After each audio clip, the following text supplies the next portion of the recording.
I'll create This is a standard. one. I know. I'm pretty sure we're live. The only hiccup is that the thumbnail is different. Okay. That can be changed. Yeah, it just automatically took one, but it says that we're live now. And we're good there? Can you zoom it in just so? Yeah, just to that more.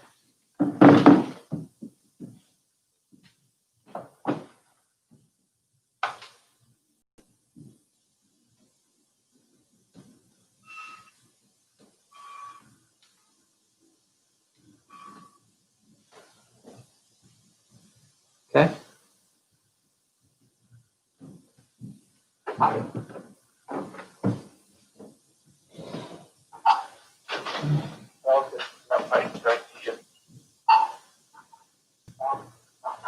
I think we're good, so I'm gonna let you go and get out of their hair. Sounds good. Thanks, Okay. Tom. All right, see ya. All right, I'll leave you to it. Thanks, Tom. I'll be downstairs for a bit if you need me.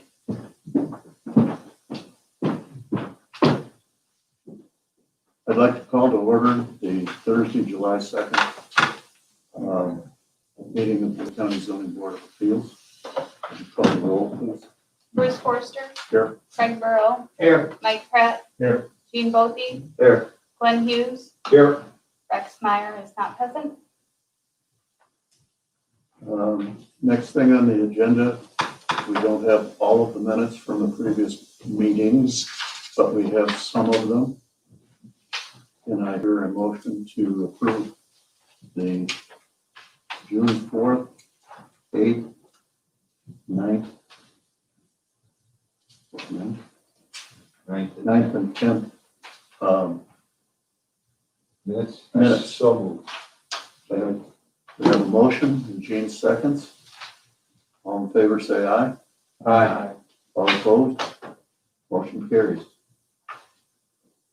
County Board hasn't met on our previous meeting or whatever, so we do not have an approval coming up on motion to adjourn. So we'll carry forward with old business being none. We'll go on to new business, which is, first part of that is to review the wind and solar ordinances. So after the last hearing last week, a couple members of the board here suggested we may need to review the wind and solar ordinances. I think throughout the facts of finding of this last hearing procedures, there was a few instances of confusion maybe related to the ordinances. And so that's why I thought maybe we could get together and see what we could come up with if amendments need to be changed to the ordinances or however you guys want to deal with it. Well, since I already put some stuff together, I think I'll step in right now. All of you got a handout of the current policy or ordinance rather. Plus, you'll see in red, I've made some additions.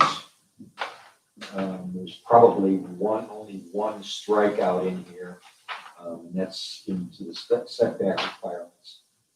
I'm not necessarily proposing a vote on this tonight. As a matter of fact, there's several places where I think that it would be appropriate for maybe Dee or Charlie Brewster to take a look at some of the sections, compare them to what we've been doing or what the requirements have been. But I'll kind of start and walk through it. And if anybody's got any questions, what I'm proposing, I can address them. Under B1, I only put a question there. It says a building permit shall be obtained to allow construction of a WEX. One of the things I was wondering is whether or not we should put the term of the permit and the criteria for any extensions. two reasons. One is that our current period seems to be 1 year. And then we've been adding extensions on. In the last couple of cases, we've added extensions automatically.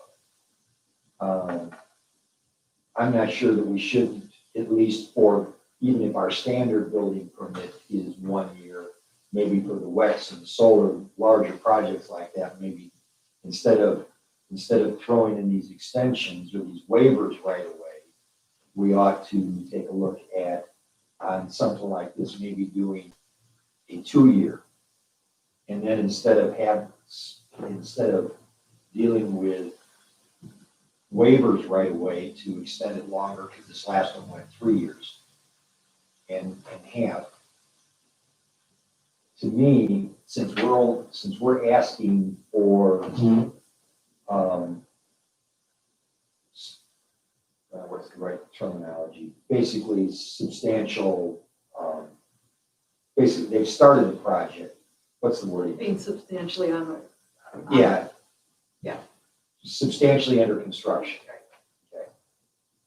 Okay. We're not asking them to complete the projects in 2 years or 3 years. We're asking them to be substantially under construction.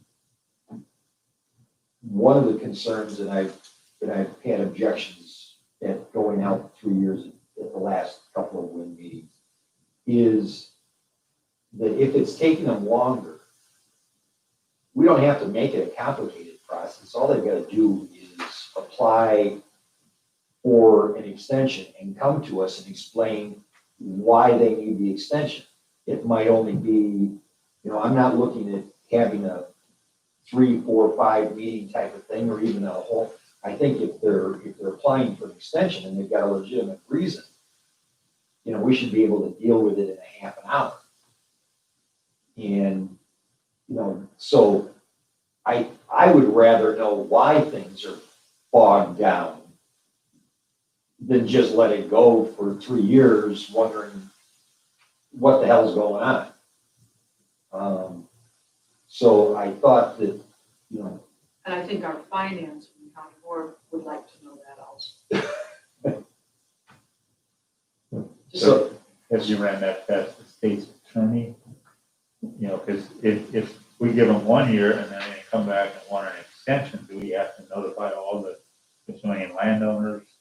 no, So that, I wouldn't think so. All they're doing is they're not asking for a The petition's new. been passed, it's just the building. So everyone's well aware it's coming, it's just, we want to know when it's So going to be. that's why I was feeling that. The building permit, whether you extend it and how long it goes or whatever, the building permit is where she takes in the money. yeah, but we're doing the petition. We're not doing the building permit. Right. No, but one of the conditions is we've been extending the term of that substantially under construction. The last few times we've been going out to 3 years. My position is, why are we putting those waivers? We're putting the cart before the horse. Let's go ahead. My concern there, why I think it needs to be in the ordinance. And I'm more than happy to have Charlie, take a look at it. Like I said, there's a lot of things in here that maybe need to be referenced through the state's attorney or to have Dee take a look at in terms of, how we've been handling things before we do a final draft for the county board. But this is one of those places where I thought, okay, it is more complicated. It's not like building a house. There's a lot more detail. There's a lot more permits to be gotten and that type of stuff. So a year may not be reasonable. I understand it. But 2 years to be substantially under construction, we're not asking them to complete. We just need them operate, moving along. Okay, what's substantial? This is 28 towers. What's substantial? Roads? I have wondered that same, that's Paper concrete in the ground? Little wire? What? Green River's still working on their you know, Couple last ones. is at this point, I would prefer to leave that to, the zoning administrator to decide whether they were adequate. I'm just saying that. I'm not prepared to make, could we put 25% of the project has to be completed? The terminology now, and has been, I'm not changing the terminology. It has been substantially under construction. So let's, I would like to ask a question before you Yeah. do that. If we go back on the wind farms that have been put in the county, can we get in D or somebody find us how long each wind farm has taken? Because I think that's part of where we were. I think that's part of why we gave the extensions, because all of a sudden there's a big boom in wind farms, and yes, you come in, you get your permit, but towers aren't available.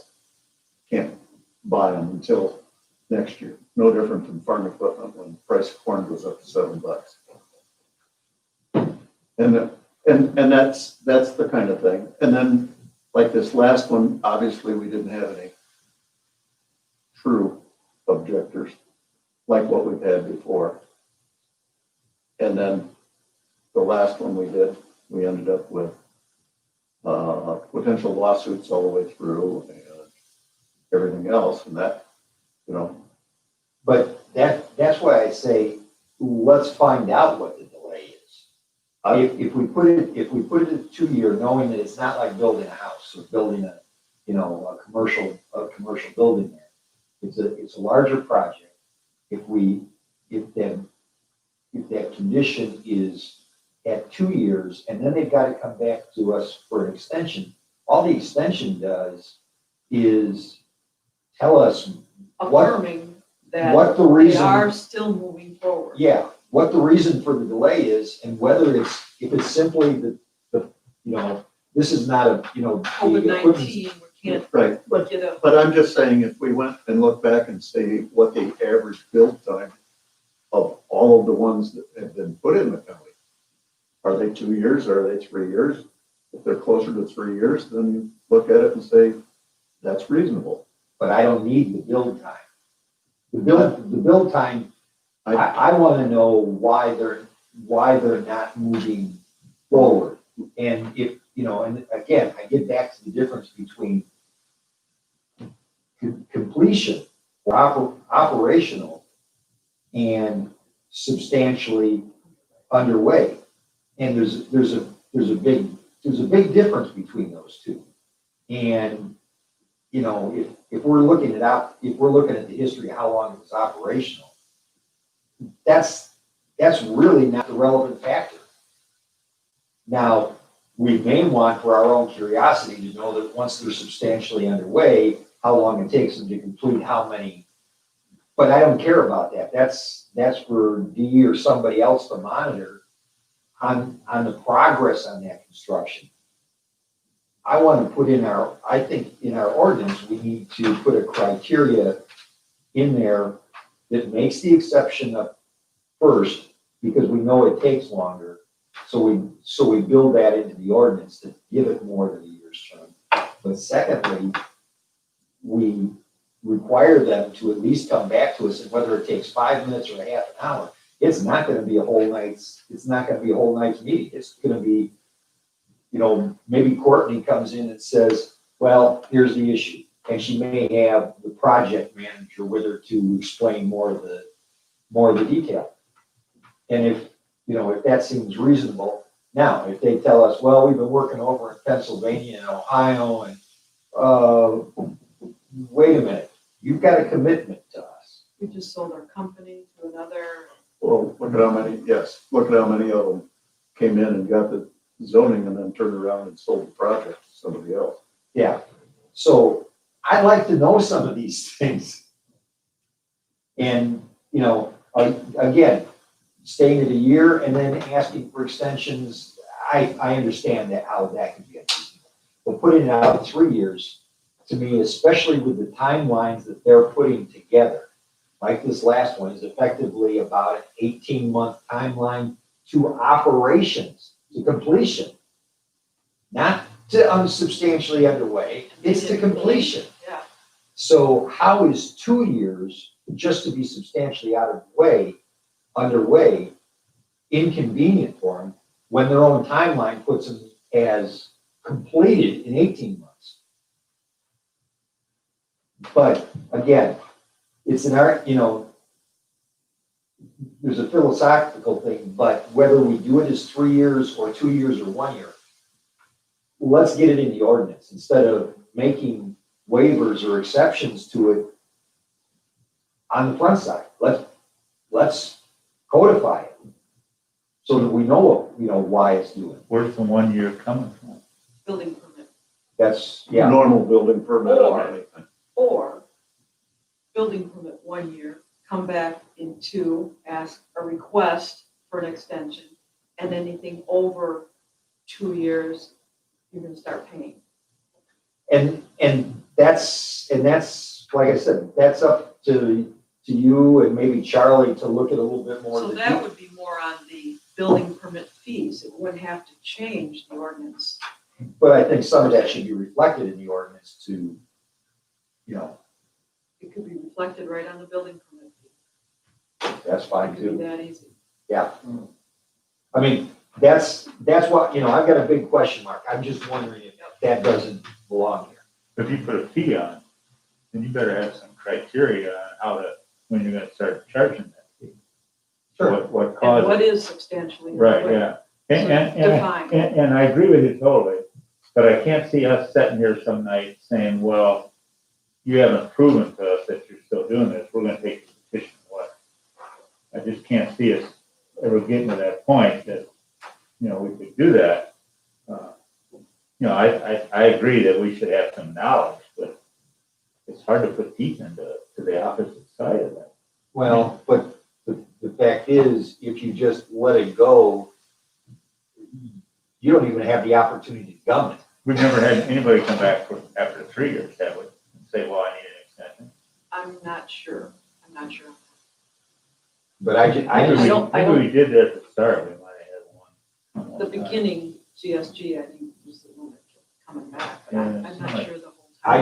I just think it's worth seeing whether it needs to be put in the ordinance or whether there's other ways around it. But to me, a 3-year time frame going in with a 1 year building, a building permit, it's normally a 1 year, and doing a waiver on the front side to put it out to 3 years in the first place doesn't make sense to me. Do you hear when they're coming in to talk to you and they see that 1 year, does that throw up a red flag to them, or they ask you about it right away, or how do you handle it? So what I do is I ask them, I give them a previous petition, and I ask them to mirror that petition. So like Mendota Hills Power, I gave that petition to Shady Oaks to mirror.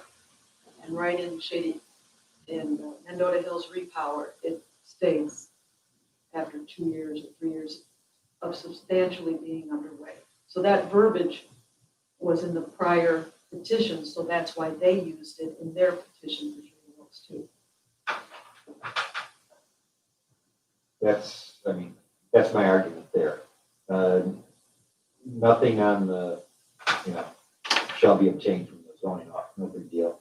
I really thought the road use and repair agreements needed to be, because they are supposed to be done prior to the issuance of, and we've been making them a specific, we've been clarifying that they're a condition. We've made a point of that in the last couple, why not put it in the ordinance and just state it to them on the front side? Codify it. Yeah, because, and that was one of the things that Judge Slavin did. He literally, when he was first going through the criteria, he literally went through each one of the code things to address them. Right. So, that helps the petitioner and it helps us and clarify some of this stuff on the front side, rather than feeling like we've got to make sure that it actually, gets done. So that's why I threw that in. Again, I'm not stating that that's where it has to be. I was just trying to fill in. Initially I tried to put things in where they seemed like they fit. Well, and I was asking the questions about that road program and whatever. Part of my thing was that, do you get a copy of that? Yes, Okay. And do you get a copy, of each of those things that we were talking about, to make sure that you had them in your file? my checklist, yeah. Yes. Okay. And this one, and it says Lee County zoning, they have to be approved by, whether they bring her an extra copy or she takes a copy. If they're having to come through her to be approved, then The Lee County Road Use and Repair Agreement is the number one document that's used in the state of Illinois. Because it is it's excellent. It is excellent. Our engineer, Dave Anderson, did an excellent job in getting this together. So I have no doubt this is, You get a copy of AMA. yes, Right. that's required. that's, yeah. And that could go right underneath your road. There's another folder. Yeah, I considered placing it there, and I think I got it. I put it later in, it's back down here as T. But, a lot of these things, they can be put into into other bracketing. I just tried to use the format that was already there and then fill in the blanks. Going down on number 9, or C, 9. I thought, and maybe it's a little oversimplistic, but I thought Boca, what the heck is Boca? And when it was in there, I actually looked up what Boca was, and that's why, so it's Building Officials Conference of America. I think that's a good clarifying point, because there's other types of Boca out there. The Boca is not just, that's not the only organization that uses the Boca initials. Right. The other thing is, and I picked this up in 2 places. One was in the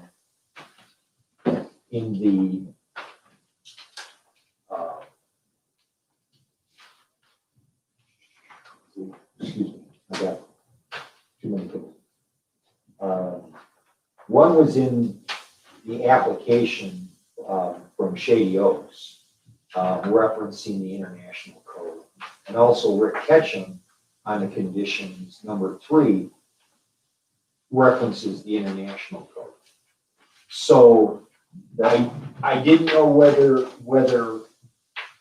dealing with Boca was more appropriate, dealing with the international code was appropriate, or saying building, Boca or the ICC, whichever is more stringent. So I just throw that out here because I thought there needed to be some clarification. That international code probably came from the fact that they were a Canadian company coming there. So they weren't part of Boca. And the same thing that we've had in the past when we had the one company that came from the UK may have used the international code before Boca, but then they sold their project anyway. But I think there needs to be a clarifying point there, and maybe there should be some look-see which one is more stringent, which one has the more stringent requirements. It would be the US because we have more attorneys. I was on that same page. I'll just tell you that. I don't think I thought in terms of more attorneys, I just thought in terms of more legal criteria, more legal hoops. You know, I have no preference one way or the other. I was wondering why both of them were reflected, and particularly when Rick referred to the international code as well, I just thought, let's get a clarification or determine, one or the other or either, but I would hate to have either unless you say whichever is more stringent. I would say because they're a Canadian company, that's what they use when they do things up there. And quite honest, and, I suppose they could have taken the time, but it's possible since they're used to using the ICC, they weren't even sure what VOCA meant. But when someone comes in to build, and they ask for me to come out and inspect, I'm not an inspector. So they said, well, how do we know what's up to code? And so I asked them to follow the VOCA of the ICC. But see, what you just said there, VOCA or the That's ICC, how I say it. okay? So is there a reason is it okay to give them a choice? Are they substantially similar that it isn't going to be an issue, or should we put a requirement? And again, that's just a throw out thing that I put in there. And I thought if we're gonna start clarifying some of this stuff, it's a good way to do it. The other stuff I didn't get too connected in until we got to H. Setback requirements. I was just dumbfounded because we were actually addressing because I actually got a copy of the code this time. And because the last deals have been 1.1 and 3.5 times.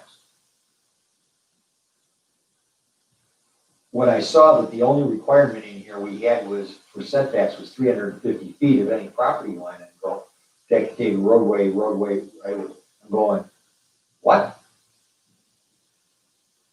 So what I threw. We had extensive, when Ronnie Conner was here, we worked hard on trying to come up with this, and it was 1,400 foot, 1,300 foot, remember, we played around with them numbers over and over. And that, I know. And put that all together, and it kind of worked through it all. So that everything fell back to this 350. I know, and I understand, and I think I remember you mentioning it, but I think we've got, even if we're going to present it again to the county board, they really need to understand that those are already going in as correct. I mean, we're already setting them as conditions, and the companies are accepting those conditions. And more importantly, the size of those turbines keeps changing. And unless you can put a criteria in there that will move with that change in size, you got a problem, because you're going to have to be going back to your code every couple of years to see what the sizes are. but that 350 came from some of the first turbines that we did. And that 350 was based on how far you had to be away. If the blade is turning at 60 miles an hour, how much ice sling it would be. So it was not sling ice across a road or something. Ice sling was the more concern of anything. Yeah, and I don't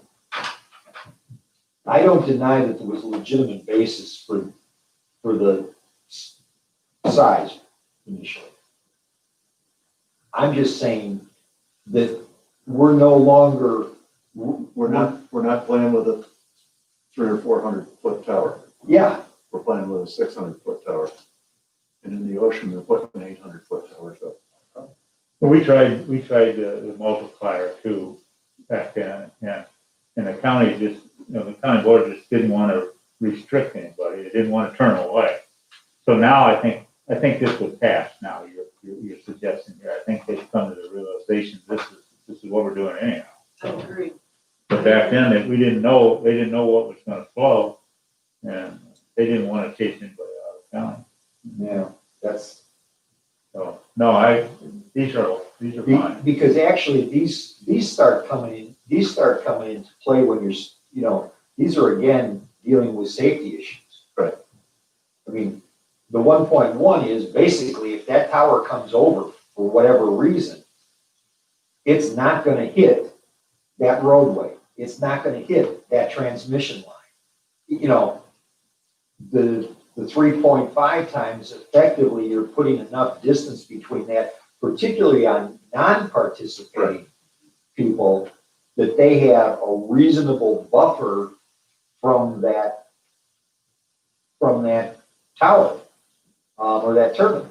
So, you know, I think there's good, I understand what the reasoning was for the 350 and the fact that the towers were substantially smaller, but I think there's some pretty good merit to why we've been doing this, and it's conditions that we've been putting on. So let's put it in the code. Let's not get a confusing issue where you're saying 350 is the minimum, but you've got to have it 1.1 times as under our conditions now. But just be honest about it up front and say, and then we don't have to keep coming back when the next tower comes out here that's 800 foot tall. And they cut back the density by, a third or a half, but they're putting up 800 foot towers, turbines. We don't have to deal with changing the setback code. So the other thing the state's attorney may want to refine on all these is where they're measuring from. We had a big argument over whether we measured from the property line of a non-participating or a foundation of the resident. We went back and forth, and we ended up at the resident. But At the that's, foundation of the resident. but I think part of that with the way it's broken out now, because now, not just that 350 from the property line, we're now dealing with property lines, we're dealing with residences, we're dealing with lot lines of residential, because that lot line in the residential, you don't know where the person's putting that house. So you've got to give a little bit more margin in there, because they could decide to put it in the back corner. But I'm saying on any of your paragraphs here, you don't specify where you measure to. At some point, it needs to be specified. You're saying from the base of the tower, but you don't say, you say of any primary structure, but you don't. Yeah, it says property line in there, or the structure. I mean, So the question is, when you look at one of those bases is there, and then they bolt the tower on, there is a space. Do you go from the base of the tower, or do you go from the foundation? I'm more worried about somebody's got a 5 acre lot I and their understand. house is in the backside, and I they say, well, I'm providing 600 foot of that buffer on my property, and we had that argument. So, back and forth, well, I'm providing buffer for the company and I'm not getting paid for it. well, you've got for non-participating, they've got to be 1.1 times from the property line. So that's the first criteria, but they've also got to be 3.5 times from the residence. Foundation of the I- primary dwelling. Well, I don't care where you stick it, whether it's 6 foot up or down at the base. Right, right. I mean, at the closest point, Right. I don't care where it's measured at. Overhang of the roof. 2 more feet. Fine with me. I mean, but, I just think we needed to clarify it, and I like the fact that we had gotten to the point where we were breaking down the individual things that we were measuring, not trying to just a single lump. And then also put in there the recording. Number 7 under that, under H is record any negotiated setback easement with Lee County recorder and provide a copy to the Lee County Planning and Zoning Administrator. And as you can see, I forgot to delete that little motion. We don't want to just keep carrying that in there. Construction,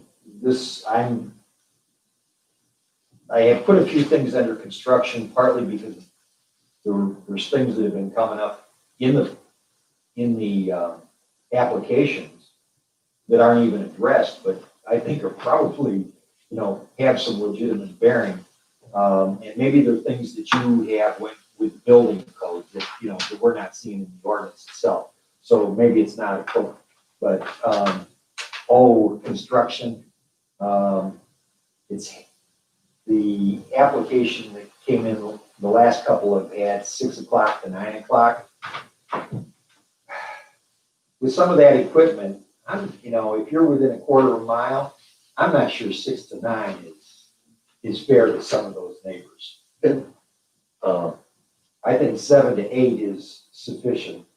And I mean, whether it stays 6 to 9, I mean, that's not a big deal, but I personally would prefer to see it 7 to 8. All right, Mike can only run his combine from 7 till 8. He's not allowed to run past that, because if he goes past my house, it makes too much noise. I think in the past, they did it so early as to get it set up for road safety. Get those big machines off the road and onto the property. I think that was one of the reasons why they wanted to get started so Okay. early. And whether or not they do. Yeah, I don't either. I just thought, because some of that equipment's fairly loud, and a quarter mile in an open field area, quarter mile ain't very far. Well, and that's debatable. I think that quarter mile more than time. I mean, it could be a half mile, it wouldn't hurt anything. But that, all that does is restrict them when they're on the edge of the property. If they're in the middle building. And because and this really deals with, the non-participating. I mean, they can go, in the middle of, if you're participating, they can go in the middle of your property at 5 o'clock in the morning, as long as you're not all night. objected They to work it. all night if they want. Yeah, so that's, to me, that when you were dealing with non-participating, I just thought the 6 to 9 was a little long, so I threw it out here. Again, these are just ideas that I came up with relative to criteria. I put the blasting in the code. Because we never had to address it before. Never had what? I'm sorry, I'm thinking of the Oh. power. When they were knocking them down. But blasting's different if you say hit rock or whatever. But in either case, I think there's some legitimate reason that ought to be in the code. That's an over.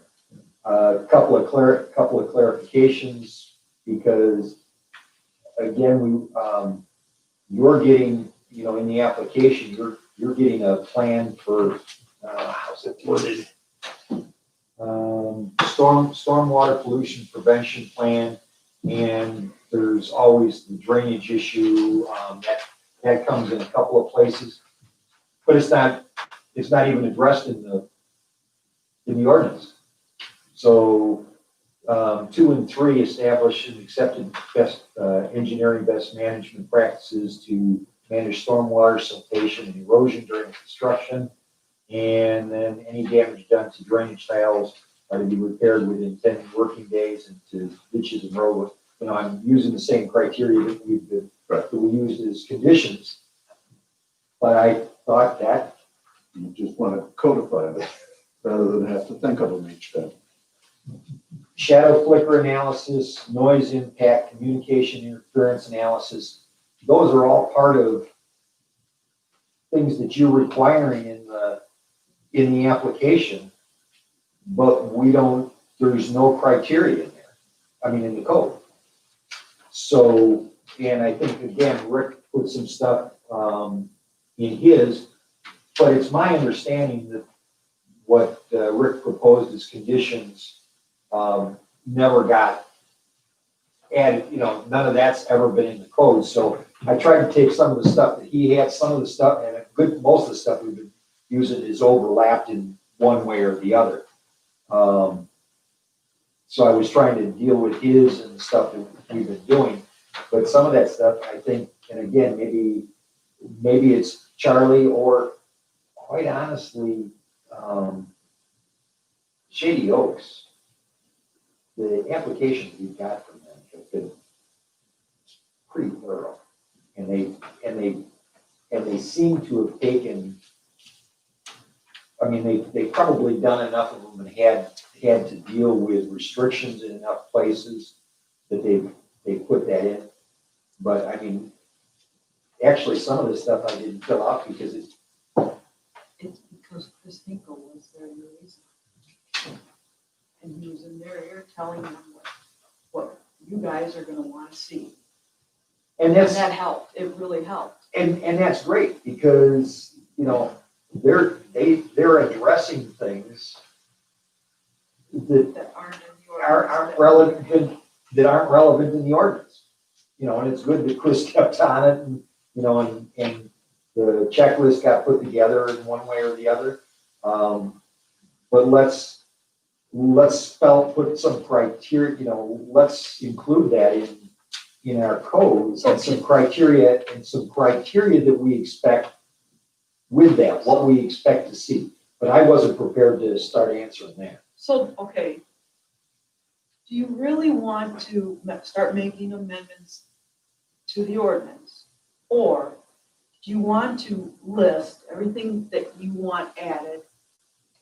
And I'll keep this list, and every time a wind farm or solar farm comes in, we'll know exactly what to add to the conditions and recommendations.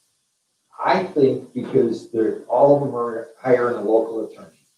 You want it built in already, so we don't have to worry.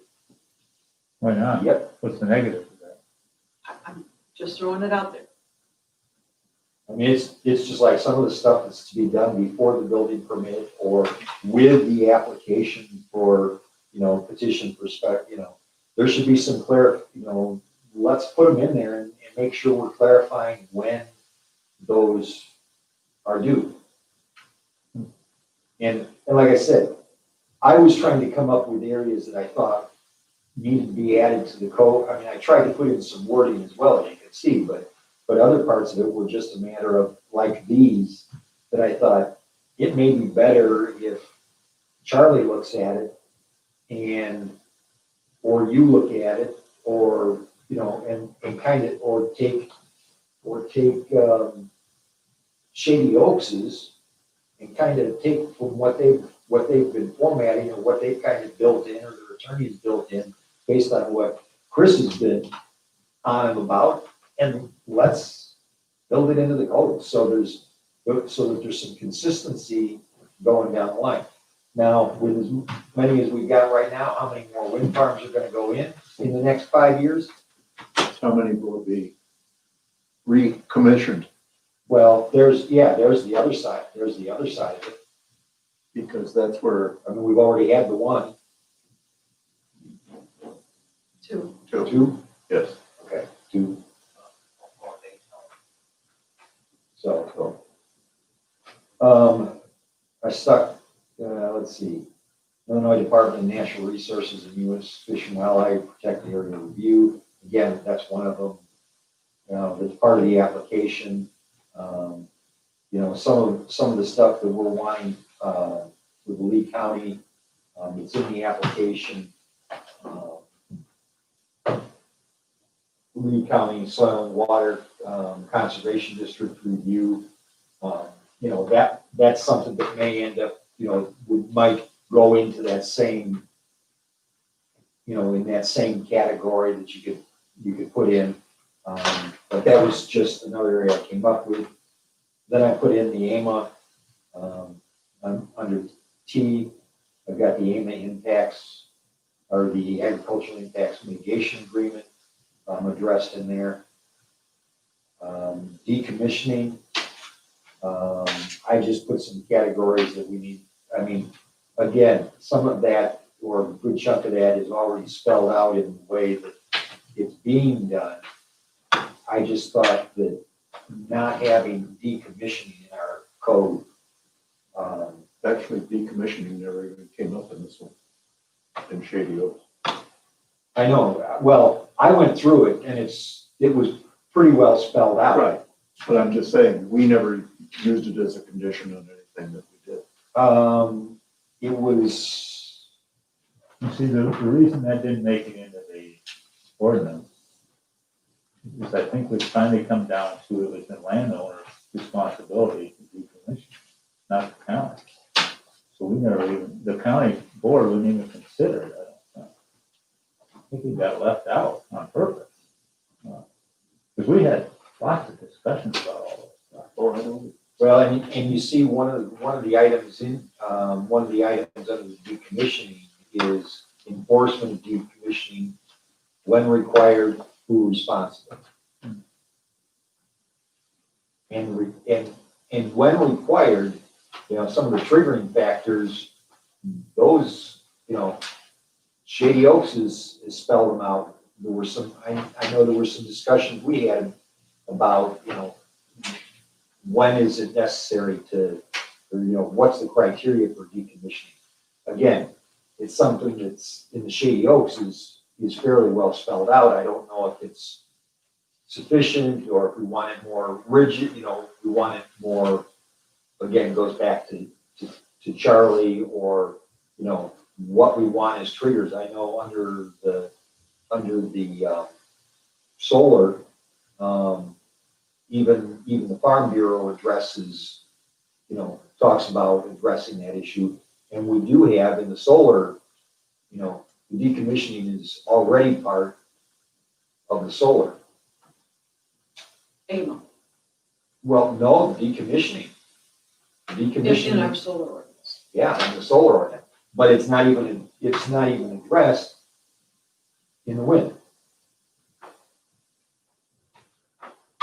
And we did address it in here only that there was a decommission, that they had, there was a decommissioning plan. So, I thought there was some criteria there. We didn't even want to go there. We've slid down that slope many times. Well, and again, right now, we've got some wording, Yeah, what we've gotten to out of these last couple of petitions is acceptable. so, we can utilize their, No, it's basically, you can pick and choose and come up with some wording that works, so that's fine. Last week, I went by a tower from one of the first wind towers. It's been down for over a year. I have to address that. yeah. If it's been down for over a year, Over a year. it's supposed to be decommissioned. I need to start that process. And the other thing that comes up in there, and again, and apparently we're catching, I don't know quite where the 40,000 came in. I didn't bother doing calculations. I think the decommissioning plan now has some criteria of, evaluation of decommissioning costs. I think there's some question about whether you include scrap value in there or whether you don't. And I saw that came up in the Farm Bureau's proposal for the solar. Because I know there's some value to the material, but how do you identify that and how do you get it consistent? So do you or don't you, take into consideration the cost of the, recycled materials? You gotta find a buyer for it first. So we've had all them discussions too over and over. Yeah. We don't want to go there again, because we'll never get a consensus. I guarantee it. There's just no good way to beat this. And my argument through the whole thing when it originally started was that if I'm a landowner and I'm gonna sign a lease with these people, I'm the one that should be worried about what's gonna be left if they leave the country. And I don't think it should be the county's responsibility to clean my farm up. And that's what I always argued, that criteria should be set in the contract the farmer side, not the Well, landowner side. and I absolutely For don't the dis- county to spend all that time and all that effort, it just bogs it down to the point that we got nowhere. Because how do you come up with a value? Some people say, well, you don't include salvage value, others, you gotta include salvage value. We went back and forth. Well, right now, we're including salvage. Yeah, And I don't know that it's necessarily, wrong, but you've got to come up with some evaluation. Now, is it the farmer's responsibility? I would say probably for the most part it is. But to be able, as the county who's approving this and approving the use, the special use, we've got some responsibility in monitoring, as he's talking about right now. There's one, and I thought some of the lag time in terms of when they had to get reports to you and stuff in the decommissioning was a little but see, is a little long. is the owner getting paid rent? Yes, So but I've talked to the owner's not gonna care if it's decommissioned. I didn't ask him though, is he getting, If you don't wanna be, then it's not getting rent. But the other part of that too, it would be interesting to know, because they not only get the rent, but then they get something off of, Most of them don't, if they do it. well, but even if they did, if his is no longer working, Yeah, then does he get anything, or is that something that's split off of? that's just what we care about. Yeah, but again, there's some stuff spelled out fairly extensively in the applications now. There's decommissioning plans, there's valuations. The place that I think the county ends up taking responsibility is we're the ones approving that special use.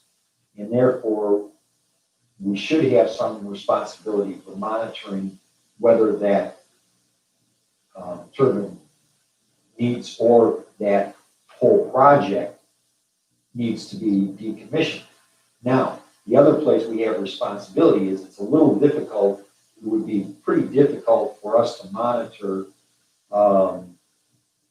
25 property owners and the units on them and how much they were getting paid. So having the funds here, having the funds come into the county, in which case we can also take the interest off of them. Having the funds come into the county, and then if the farmer says, I need to have this decommissioned, either we can pay it out, he can get what he needs to have done, and we can pay it, the county can pay it out, or the county can take over and hire the company that takes the thing down. I think it provides for some flexibility. I don't necessarily think the county is necessarily responsible for the actual deconstruction of that unit. But I think there's some responsibility for monitoring the decommissioning. So that's why in here, I thought there was a lot of information in Shady Oaks. I think there's a lot of good criteria in there.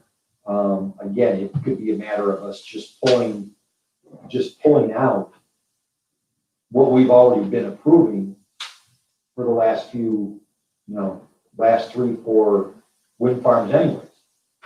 But again, I thought it's better that it be codified, put in the ordinance, than just kind of left. Matter of fact, 5 years from now, none of us might, although Bruce is at 90, he's still gonna be on board.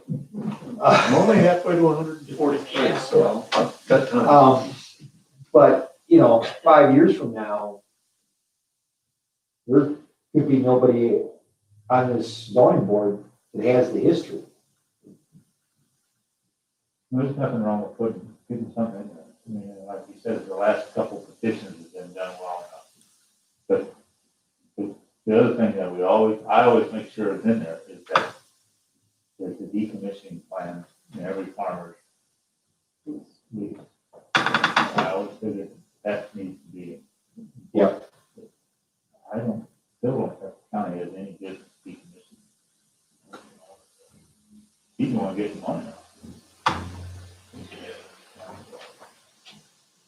But the other problem, and this has happened in other places in the country where there's been no decommissioning plans, and you've got dead towers just sitting there. That was California. That was their issue. I don't think they're the only ones either. No, what they are.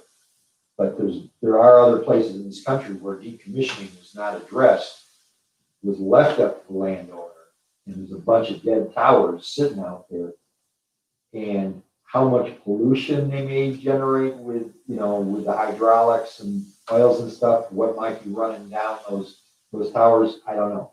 Maybe it's nominal, maybe it'll take 50 years before it becomes, a hazard.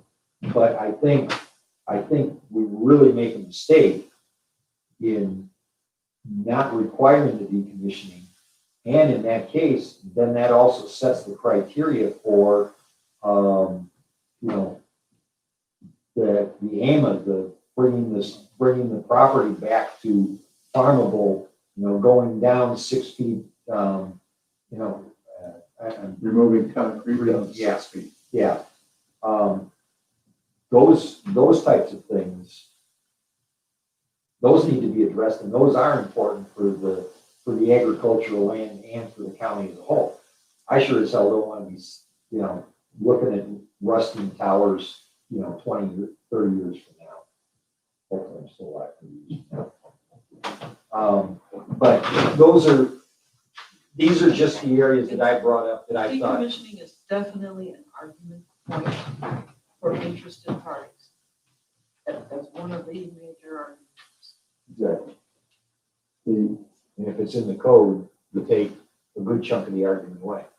The interesting thing about the whole argument of decommissioning is we're putting a requirement for green energy and we're talking about recycling things and we're doing that. And that's what these groups need to do too, because that's part of the program, is to recycle what you did. So anyways, kids, I'm not proposing any motions or anything. No, I think that's, you did a great job. I think there's nothing there that, the whole point is that it needs to be more specific, the ordinance.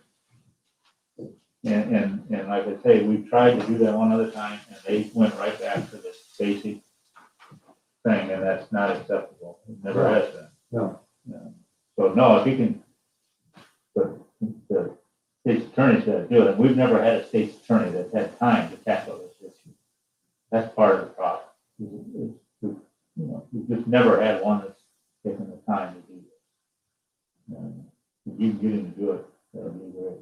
Well, but that's why I think this, we've got an opportunity now without totally recreating the wheel. We've got. Just use the petition. Yeah.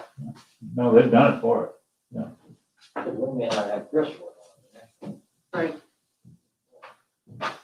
The VOCA, question I have, what engineer would understand, would Dave Anderson know the difference between the international code and the local code, or does he deal?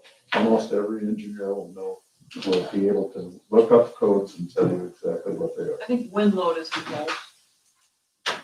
So I think back then, when did this come about? 2002, FOCA was big. The ICC just came along after. So, I mean, like I said, I think that's strictly a matter of, just a decision which way we want to go on it. I just thought the terminology needed to be clarified. And like I said, I saw two things with the international, but our existing code says VOCA, and I'm going, okay. Which is more stringent. And Bruce seems to think VOCA is probably more more stringent, so if we just wanna go with that, that's, I mean, I've got no dog in the fight.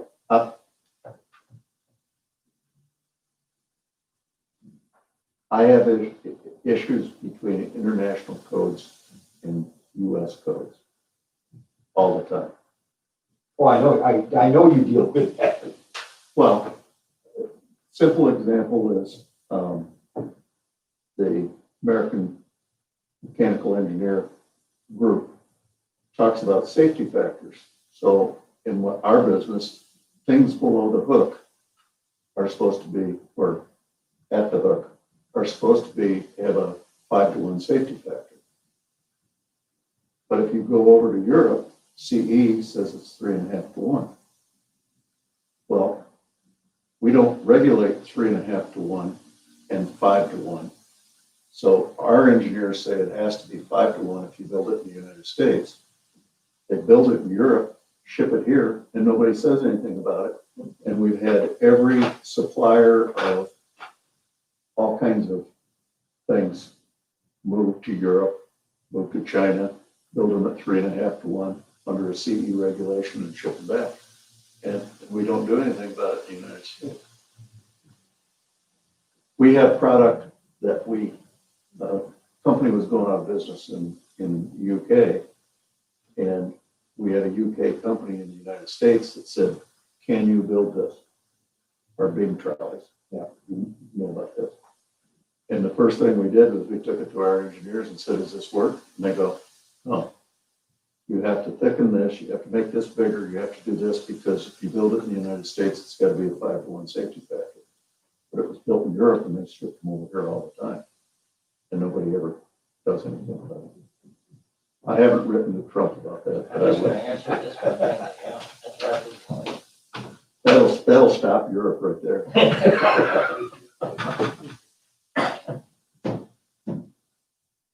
The good part is I can put the sticker on that says made in the USA. So where are we at on this discussion? Our attorney? Next. I will take it to the attorney, state's attorney, and Do we need to make a motion that we have you send it to? whatever you'd like me to do. Do we want to look at the solar, or is that going to be something? Well, I think they're identical. I mean, almost, you know, you Well- get the same problem with the solar that you have with the wind.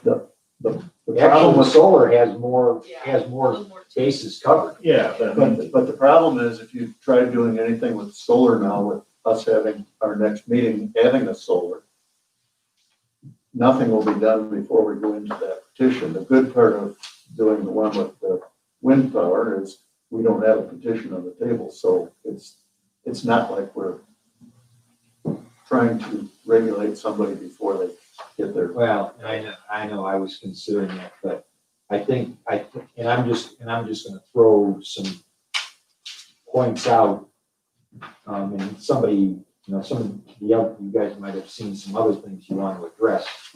But I did like the Farm Bureau, some of the commentary the Farm Bureau had on the solar. Obviously, they stressed the AMA. But I think that's been addressed. I didn't follow through it again. The height, yeah, when I saw 30 feet, mostly when they were talking about the community ones, weren't they talking about 10 to 12 feet? I don't know where we came up with 30 feet. And I may not have gotten far enough into it to find it either. I don't know where they came up with that. we weren't involved in it. No, that was Well, and this is, so, Matt and Chris. yeah. So I thought, I agree, and quite honestly, you start putting those solars in there at 30 foot high, I'm gonna have some additional concerns about the impact in the neighborhood. And that doesn't have anything to do with solar on roofs. No, Or whether you're building a Yeah. large building and putting it on there. so I thought, again, reducing it to 20, probably appropriate. There was a thing in here on decibels and or noise, and I was in full concurrence. I think we ought to just use the Illinois Pollution Control Board's criteria. Right. The application requirements, I didn't quite follow that. It says the special use permit application does not require a site plan. And I looked in here and I'm going, wait a minute, this is talking about site plans, E1, site plan with existing conditions. A plan for following, showing the following. I'm going, why are they saying there's no site plan required? Special use is not required to cover parcels of real estate impacted by electrical transmission lines or poles. Special use permit should be required to cover all properties impacted by the solar, whether property contains the solar panels, transmission lines, etc. I thought that probably was reasonable. The drainage, I thought that got back into looking at the same as they talk about making it stronger.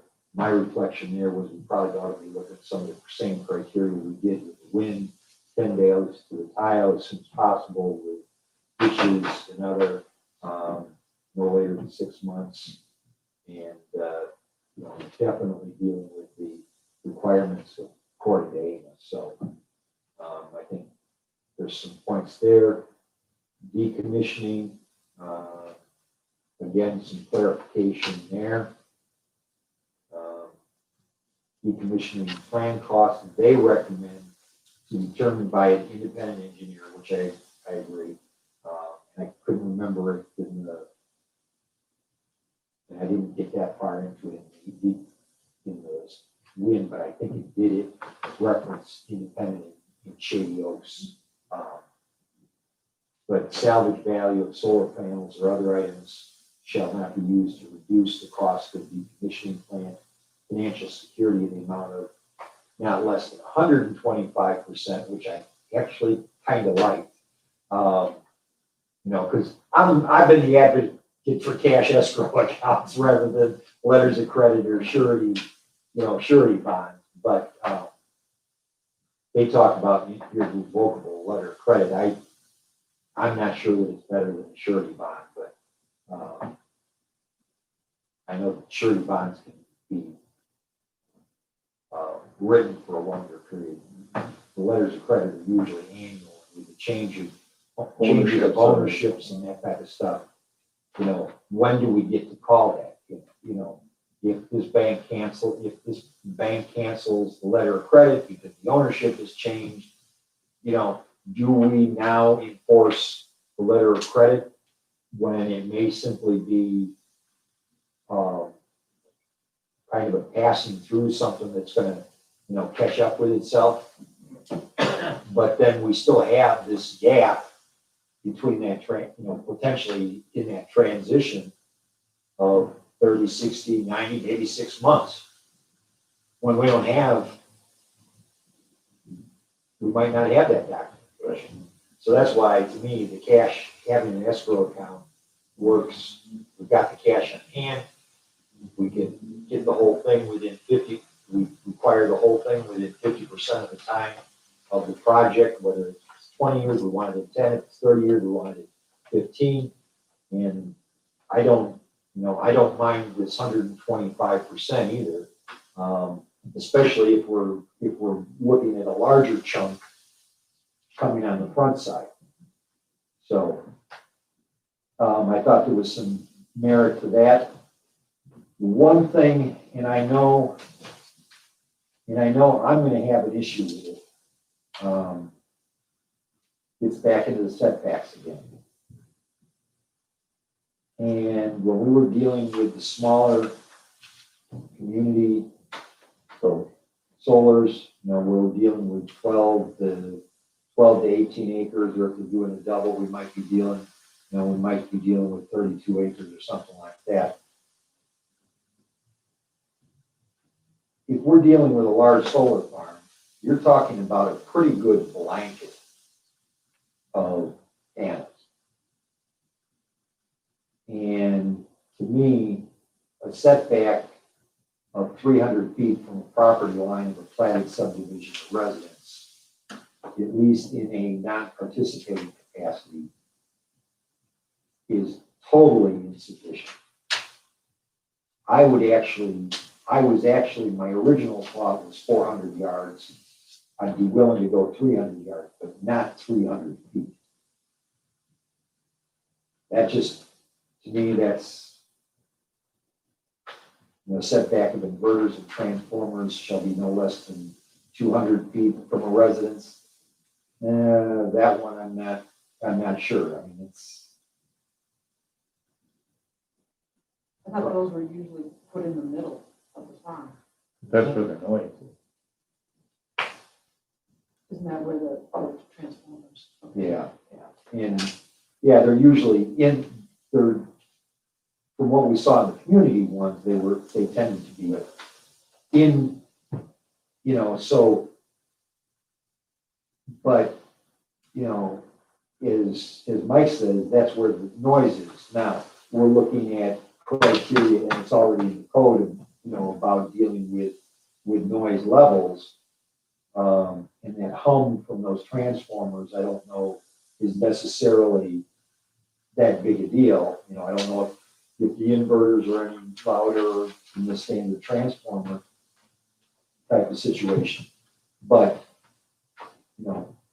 maybe that 200 feet needs to be larger, 500 or something like that. But I definitely, when I start thinking about the issues that you could have if you've got a residential property sitting in the middle of, a couple of participating farms, or in the middle of a participating farm, and you've got a blanket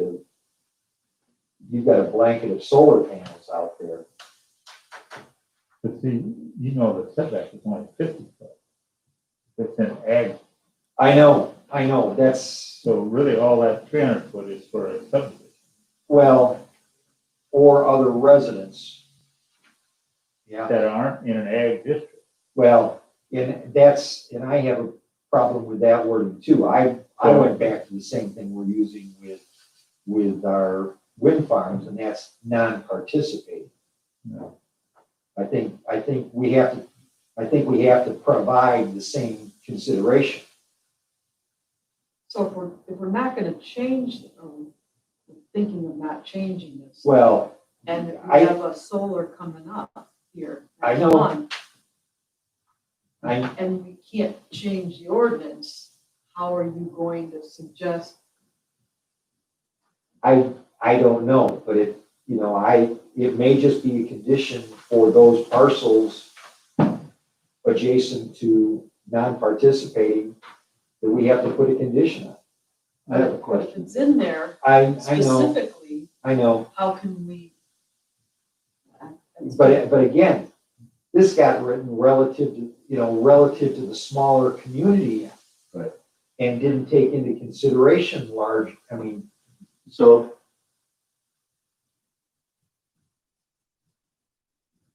is there a way that you can find, obviously there aren't very many of these in the state of Illinois, large solar farms, Not yet. but there are in other states. Do you have any way to reach out to any other places to see what they do in an ordinance, or setbacks, or any of that kind of thing? Well, when we developed this, we used several. Yeah, I knew you'd done a fair amount of research. North Carolina has a lot of solar. that we used a Do couple they of have there. the size of what we're talking about? Okay. And did you get copies of their ordinances? We did. We mainly don't copy the one from Kentucky, From where? Yeah, yeah. somewhere. Yeah. Somewhere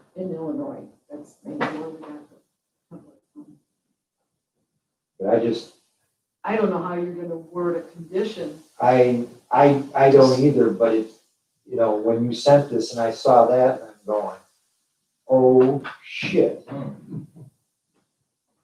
I mean, because I don't want to be in one of those houses out there, and I know there's not a lot of them, but I don't want to be in one of those houses that the panels start within a football field's length of my residence. You know, when I bought a rural, They can start in 50 foot of your residence. They're only 25 yards. well, it's, yeah, well, But that's they're a, participating. that's a 50 foot from the front property line. Is it participating? No, Well- it says that is not in an Ag 1 district, however, Just, my- yeah, if you just have a farmhouse and my, you're not participating, Yeah. you're 50 foot. From your property. If you bought the farmstead. but my position is that a non-participating farm deserves the same type of consideration in the solar as they do in the wind. It's not necessarily as much a safety factor though, as it is an aesthetic factor here, because Welfare. So safety, health, and welfare. Welfare. I think we've got a real issue putting, you know, where we can put, within 300 feet or 100 yards of somebody's property line, when they specifically bought the property based on the fact that they were going to be out in the open, looking at cornfields or trees, you know, that type of thing. This is ugly. Well, this is See, Glenn, that goes back to, you know, I've argued this ever since I wrote Bruce a letter years ago.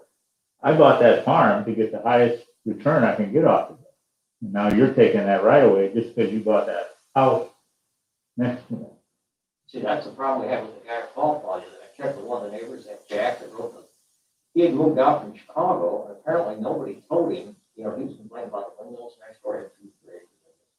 And nobody told him down at Fall Plaza, that if you're in an ag zone area, you could have 1,000 head cattle next door to your house tomorrow morning, there's nothing you're gonna do about it. And the same way with the windmills and solar things are approved for ag, so you take whatever you get when you're next to ag stuff. I just, that's a big bugaboo when somebody comes out and buys 5 acres and he can control my 600.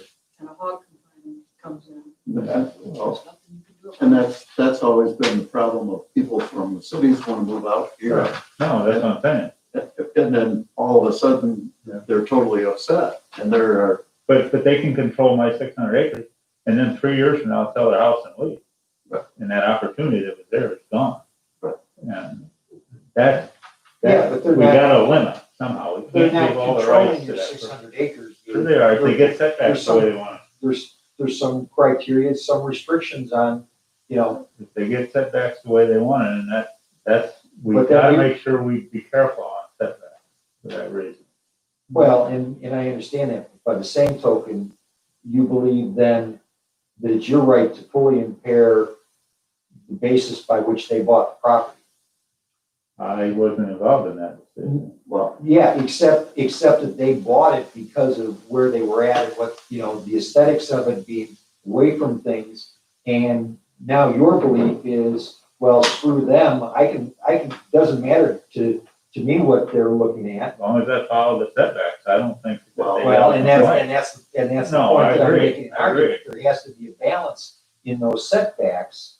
but that's why when we originated and we were the first ones to have the Ag 2 zoning, when we came out with the Ag 2 zoning, which said this is a concentrated livestock area.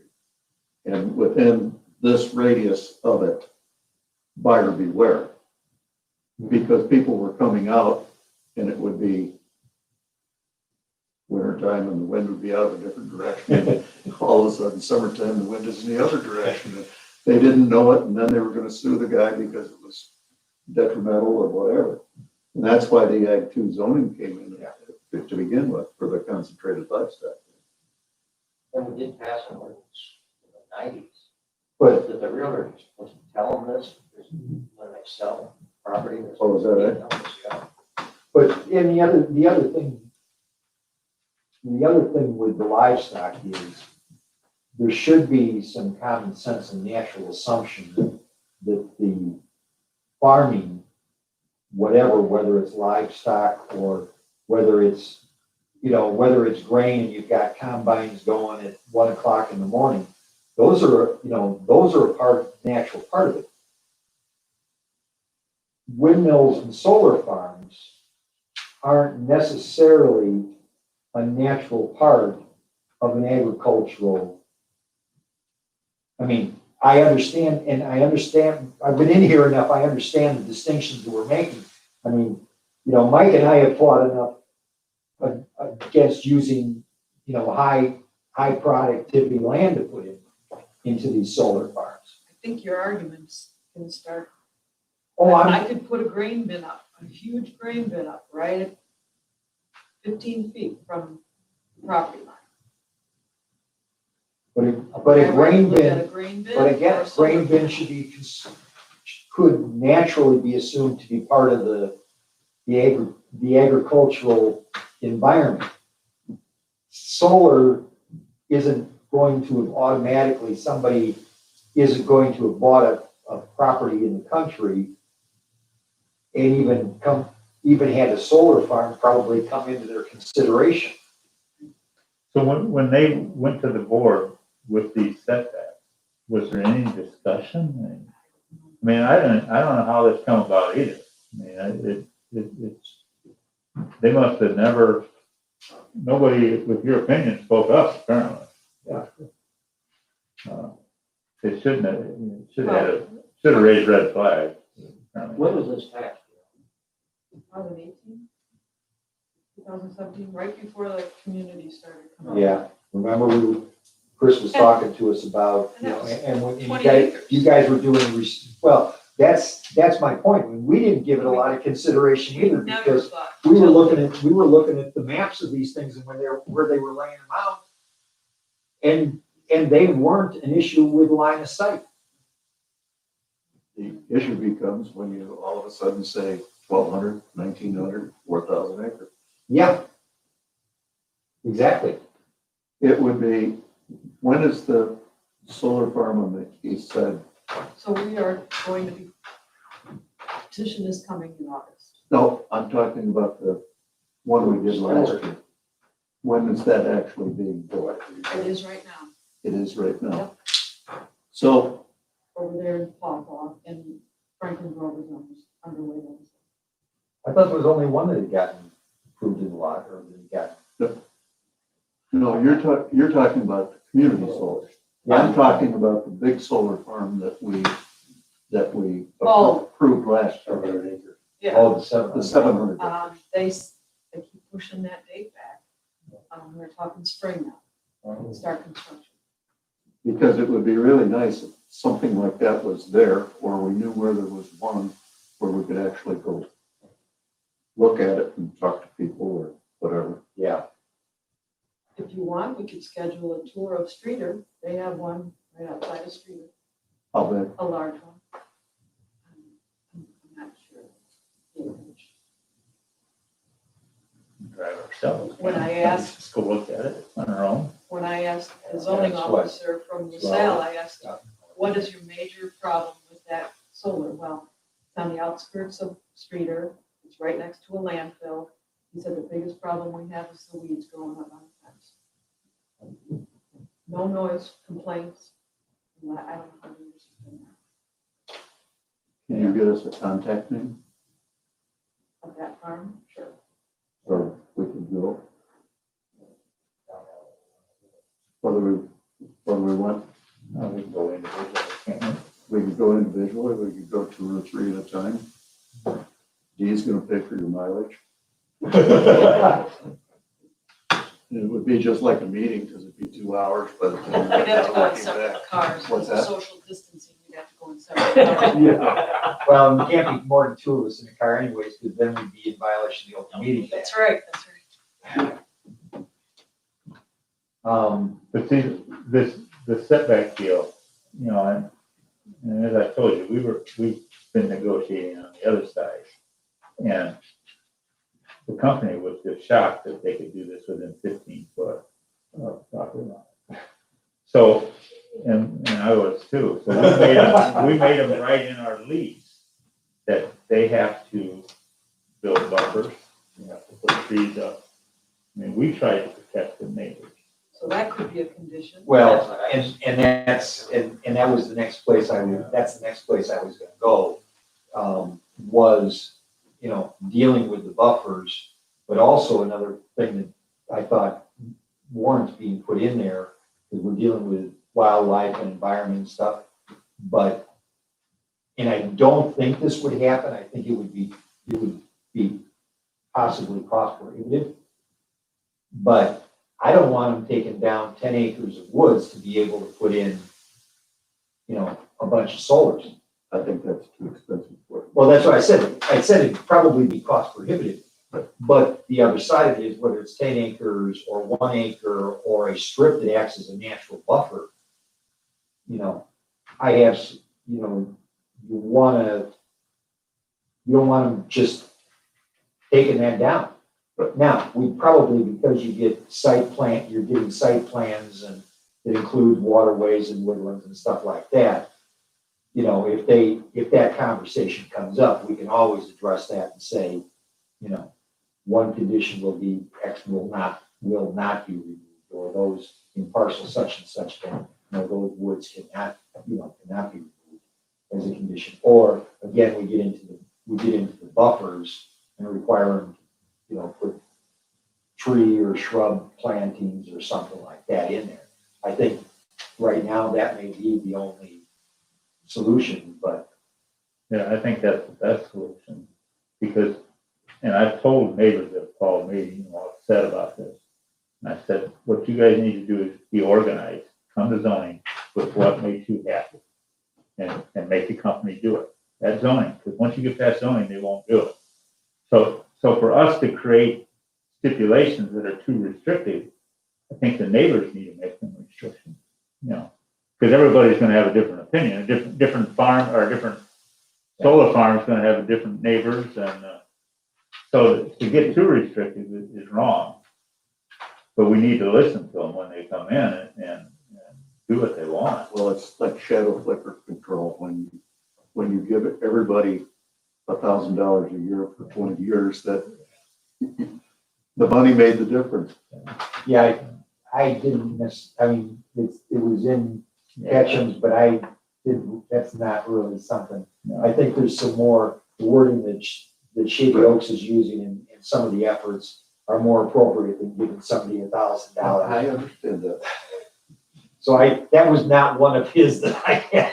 Except, as Mike said, if it's too close to my property and restricts what I can do over here, I should get some money. Right. He said it himself. Right, but that's between the neighbor. It's not us to decide that. Right. Yeah. Mike, does this company build any big ones before? Yeah, it's due. So they're all over the country.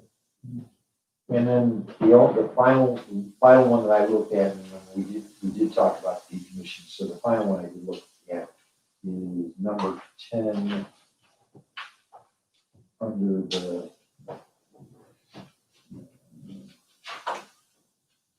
I guess this is still under the SES plan. What's number We 10? have the duration of the special use permit notwithstanding the provisions up, which again, we're going substantially underway within, it says in here, 3 years. We need an interpretation of substantial. Yeah, but it did get codified in the solar, Yeah. and it's not in the, Because 2 it's years not in the ago, we wind. realized that 1 year is not going to be sufficient. But again, I still believe that 3 years is excessive without us knowing the reason for the delay. When you have to put the name or something substantial on it, it's like out in the industrial park where the guy was anticipating that he was going to get the pot farm. And he put foundation in and promised everybody that he would finish the building and it would be whatever, and he's got a foundation that's been there now for 3 or 4 years. And nobody knows the rest of the plan of the building. But that's not your problem. That's a city problem. So.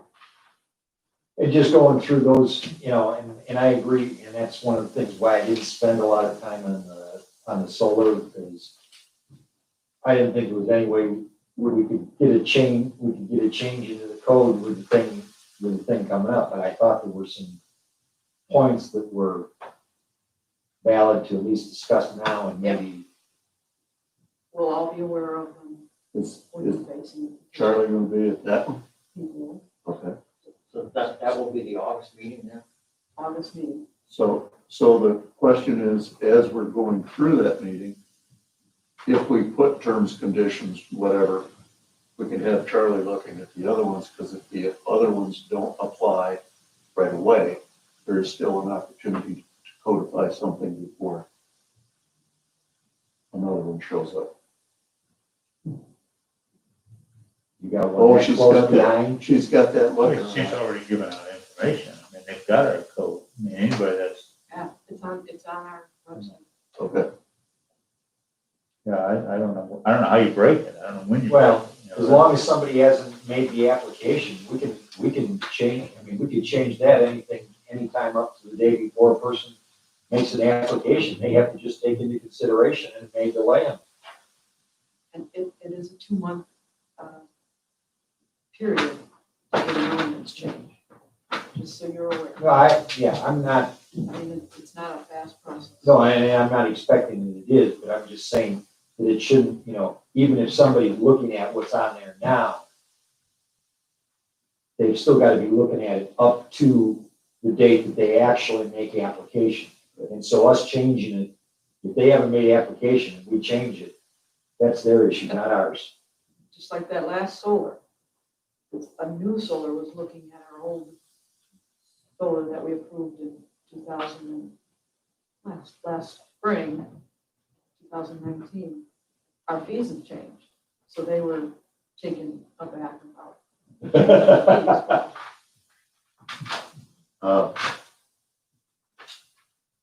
So it's just Slavin gonna run the August meeting? Learned something about that. You don't have any input on that? That's all the company has to.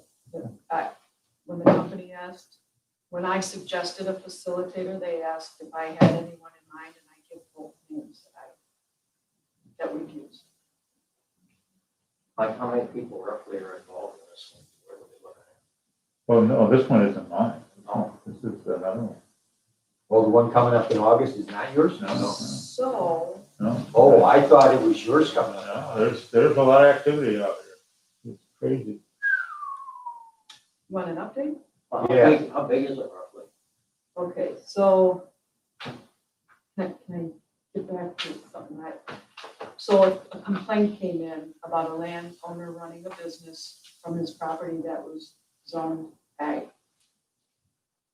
So after looking at Facebook and his website, seeing that he's got several businesses going on at that site, I asked him that I told him he needs to come in and get it rezoned to a commercial zone. He didn't agree with me. He argued saying that the previous zoning officer and an attorney had said that he was fine the way he's conducting his business. And so he was arguing of rezoning. So I asked him to come here tonight to kind of get a feel on how you feel, whether he should or shouldn't. Looking back now, I need to be more aggressive and spell it out to these people that you either get rezoned or try to get rezoned or stop your business, a work stop work. So Tuesday night, he emailed me and said that he found another location for his business. He did admit it was a business. And so he's not going to come in front of us tonight, obviously. I do have another petition coming next month where I was driving by and saw this construction company's trucks out in their field. Called him and he admitted he's got 9 employees and he was conducting the business out of his barn. And it's in an ag zone. So I asked him, he needs to come in August, so that'll be our first petition in August to a C1. And he will be going in front of the Elmira Township this month. So they'll be giving their recommendation to us for August. Second petition in August will be the Geronimo Aldina Solar. So it's a proposed 175 megawatt farm involving 13 parcels of 1,287 acres in South Dixon and Nichusa Township. So that's what you're going to look at in August. They petitioned this week, so I don't know I haven't even seen their application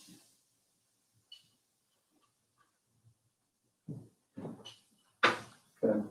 So, another thing, interesting, had a landowner call and say they needed a permit for a garage that they wanted to build. Okay, and she said, oh, and by the way, because of this corona and everything going on, we've already started. Well, how far along? Well, we poured the foundation. Okay. Let me come out tomorrow, check it out, and let's just keep rolling with it. And No house. she didn't expect me to come out that next day. So when I came out, the contractors were up on the roof shingle. And I said, you guys gotta come down. I'm gonna put a stop work order. Can't continue because you're 5 feet into the front setback. So when the owner contacted me, they're all upset. And I said, you've got 3 options. You can either remove the garage, you could shave off some of the garage, move it back, or you can try to get a variance. So they had a land surveyor come out, and it was in fact 5 feet into the front setback. And we've been working with them, and they have now shaved off 5 feet of that garage. Now, where's the reporter See, at? They could put this in the paper so everybody else sees it. Interesting, it was interesting. So they're too close to the road in front of the house? Is what you're saying? In a residential area, you have to be 25 feet back from the right of way. Residential area, meaning R- a little R2. town, or where's an R2 country or? It's down on the river, but No, but I mean, yeah, there's other houses. other houses. They unfortunately were in a cul-de-sac, so actually it's curved 25 feet, which is really interesting. Another interesting, Now, that builder didn't come in for a permit. C. Espanol. Okay, that's fine. It's the responsibility of the homeowner to get the building permit. If they've started construction, the homeowner will get the late fee and the contractor will get the late fee. I was gonna say, we had decided both were gonna get fined, didn't we? So the contractors of this area are really learning this quickly. That's what we hoped. They are. How COVID-19 and Change Finder is affecting zoning. So from last October to the end of February this year, I've given out 100 permits. So that's 6 months. From March to last week, I've given out over 150 permits. So I've been really busy. Just How is their garages or? with Change Finder, these are all no permits that we're finding that didn't have permit. Landowners that we're finding that didn't have permits on their structures. And we're finding, okay, so people who are sitting at home with nothing else to do during this uncertain time They're thinking of building a shed out in the back, so I'm getting phone calls and permits for that. It's just been really a lot of pools, fences, huge number of fences because people are realizing they can't live next to each other because of home all the time. Well, and Somebody it's told me- been a good time, it's been a good time to update fences. My brother up in Eau Claire, I helped him put a new fence in, and we needed 2 more sections. You can't find them. It was a 4, well, he just got them in, Monday. It was Monday. It was a 4-week back order. They said they have been selling at record levels. Same with decks. Yeah. The deck boards are not available. Were we gonna take a look at dates for the change So- fire? So, one more thing, I've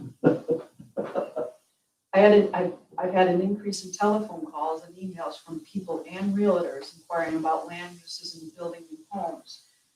And from what I'm hearing from neighboring counties with the pandemic happening and violent protests going on, people are considering moving out of larger metropolises areas to less populated areas such as Lee County.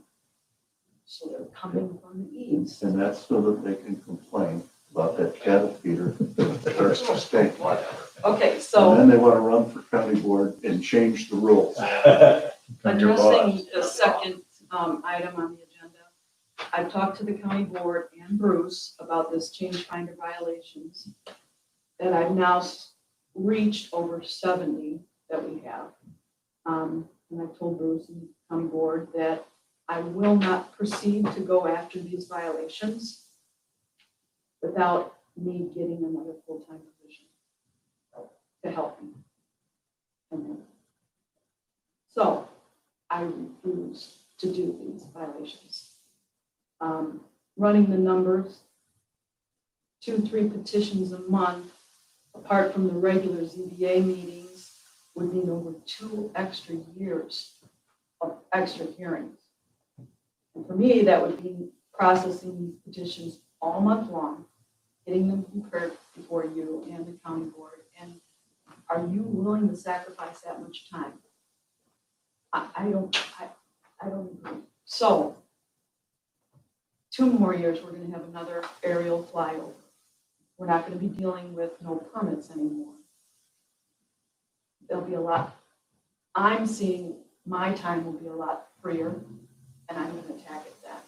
But as of right now, I'm not gonna go after it. And my only suggestion today was that if we were going to do it now, then so that it wouldn't, unfortunately, it would affect Dee.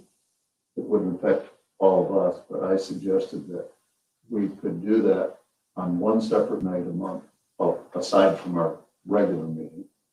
And then I said, we only have to have 4 members show up, so we could rotate in and out so that we wouldn't be there required on every Monday or 3rd Monday of the month or whatever to do the change finders. But he decided that we ought to do it the other way. If we have meetings like this, I would like to attack the most grievous violators, but right now, I have too much Maybe, on my maybe plate. you can find a part-timer to do this, not a full-timer, a part-timer.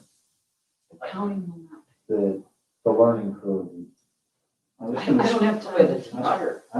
I was gonna suggest Ms. Nickel. Yeah. I would love that. I don't think He's I- the one that didn't get them done in the No. first. No,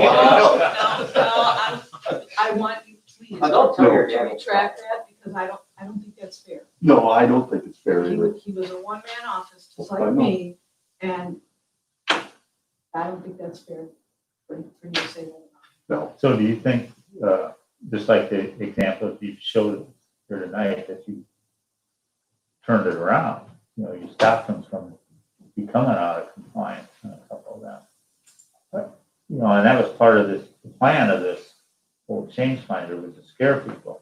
so we stopped that. Educate. Educate, not scare, educate. But I mean, And they are learning. right, yeah, I think that's more important than going after these bad ones right immediately, Is somehow keep the Well- momentum going that you can stop them. The problem with the no violations is if you're wanting to sell your house and your garage is in somebody else's land, it's in non-compliance. Yeah. Let's get this legally. Yeah, but you need to stop them from continuing. Yeah. And it sounds like you're doing that now, Yeah. so that's, Yeah, Dean- that's, I Dean's- still like some of these things to be coming up to it that are gonna get burned. That'll set some examples too. yeah. My good example today was Jean's son-in-law's building.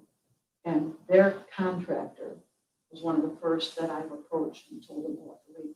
He's asked Dean twice now, sure you got that permit? Sure you got that permit? So it is working, so I'm happy. Yeah, that's good. I did get a phone call. I've been dealing with a couple different solar farms. And the most recent one, I learned today is over 5,000 acres. This is another one besides Yes. two. So we're talking over 10,000 acres here. No farmland It's up to you guys. But the cash rent's good. Yeah, but it, So just so you're aware. Good. we've got a problem with that Lisa. We've already been shot down on Lisa criteria. But, I mean, I know that that's not sold, that wasn't sold anyways. And you still have the argument, this isn't permanent out of, taken permanently out of. But, I don't think the way the county board's handled it, I don't think Lisa even, I mean, they still gotta get the Lisa, but I don't think the county, I don't think we really got much consideration to Lisa anymore. Well, compare it to, okay, so suburb of Chicago homeowner wants to build a house. They have to go through a lease also. So either it's solar panel or a house. But I mean, Is that a comparison or? no, I don't think so. No, If you're talking about two different types of environments. Farm Bureau says it's harvesting the sun, the crop, Yeah. the house isn't. That's the argument, I mean, I'm not sure I agree with it. That's what Farm Bureau says now? It's an agricultural use, solar panels. are- Solar panels are not. Yep. Yeah. That's why it's only getting a special use. Oh, the 30-foot, so that's what I was gonna comment. Some, I've seen out west where they put them on cattle pasture and they put them up there 10 feet, so kind of one, So that they can, that's my, So maybe that's where the 30-foot comes. that might come from someplace out Kansas. so. That's all. Good. So to recap what we're gonna do, you're gonna take Glenn's suggestions, do we need to agree on that? Oh, that's Should fine. we put a motion to it, that we send those to have Charlie look at them? Do you have anything on the solar written? On the solar, because of the issues we're dealing with on the solar and because it was coming up so soon. And I kind of actually, with the setbacks and that, I knew, I mean, that's why I made notes on it. I did not, I didn't think it was any point in trying to get that thing.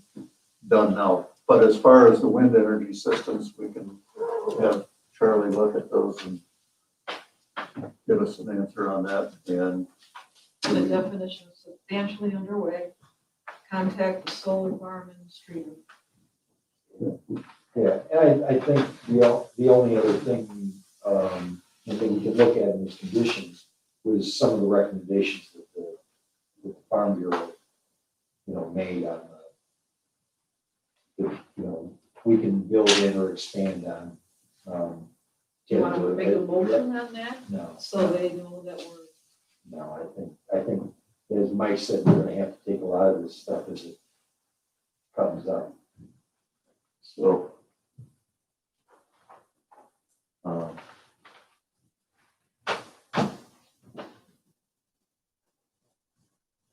See, are we allowed to adjourn this meeting? Or do we have to, No, we still have, we're still open because of the other one, so, need a motion to recess. We have a motion to recess. Second. We have a second. All in favor, say aye. Aye. All opposed? Motion carries. Recess in session. Well, shut us off. Did we have anybody watching this? I can't tell from here. No, I didn't see any, nobody came in.